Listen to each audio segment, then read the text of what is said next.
Anonymous chatting on the internet isn't just for shadowy criminal hackers and government operatives. From journalists to congressmen, learning how to adjust the privacy of our digital communication is becoming an ever more important skill to know. When Edward Snowden first reached out to journalist Glenn Greenwald, he insisted on only using encrypted communications. Greenwald's lack of technical skills nearly cost him the story of the century. But with a colleague's help, Greenwald learned how to use encrypted chat servers, a far more efficient and secure method than even encrypted emails or text messages. Browsing and communicating on the internet anonymously is difficult, time-consuming, and painstaking. One weak link or careless trace of metadata can expose your identity to the world, but that doesn't mean you need a master's degree in computer science to avoid the prying eyes of the NSA. In 5 easy steps, Reason TV shows you the basics of how to chat anonymously online. Step 1. Download the Tor browser.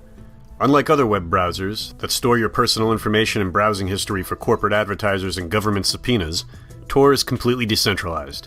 The user-driven free software reroutes your information through a network of thousands of computers worldwide to hide the user's identity.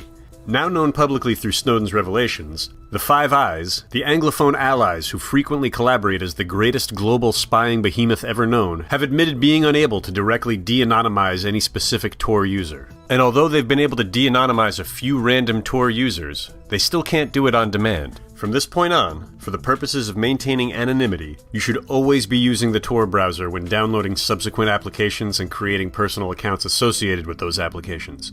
Step 2. Using off-the-record chat servers.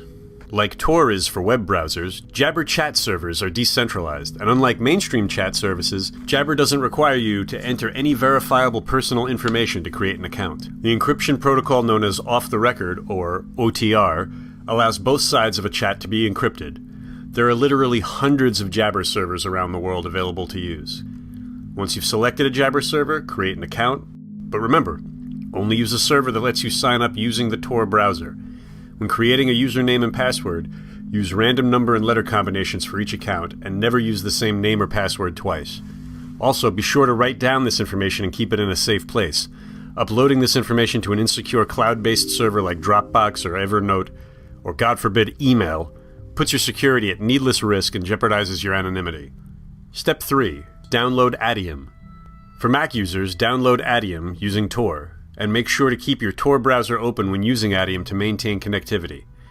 There are programs specifically for Windows, but for this lesson, we'll stick with Mac OS X. Select Adium's drop-down box, then choose Preferences. Select the Accounts tab, then click the plus sign to add a new account. Select XMPP Jabber. I know it's getting a little detailed now, but stick with me. The next steps ensure that Adium will work only using Tor. Switch to the Proxy tab. Click Connect using Proxy, then choose SOC S5. Type 127.0.0.1 into the server field. Create a new username and password. You see where it says port? Type 9150 there.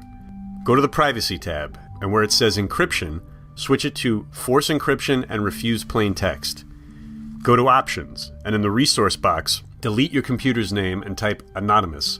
Then check Require SSL-TLS. Go back to Account and type in your Jabber ID, which you created in Step 2.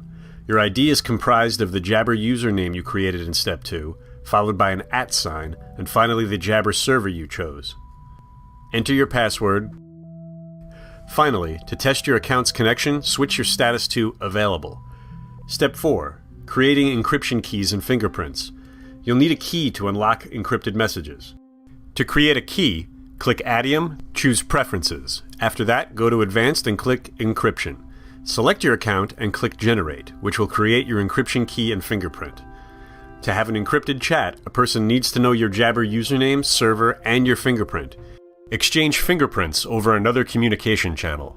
Step 5. To verify contacts, add a person's Jabber ID. Remember, this is your username plus an @ sign plus the Jabber server to your contacts. If the contact is online, you will only be able to see them if they have authorized your contact request. Once they have, you can authorize them back. Finally, you can click on the contact and begin chatting. Though you've sent a message, you will only be certain your chat is secure if the fingerprints match. Compare them in the OTR fingerprint verification box, which should pop up after the first message has been sent. If every single character matches, you can trust this contact. And that's it. Happy anonymous chatting.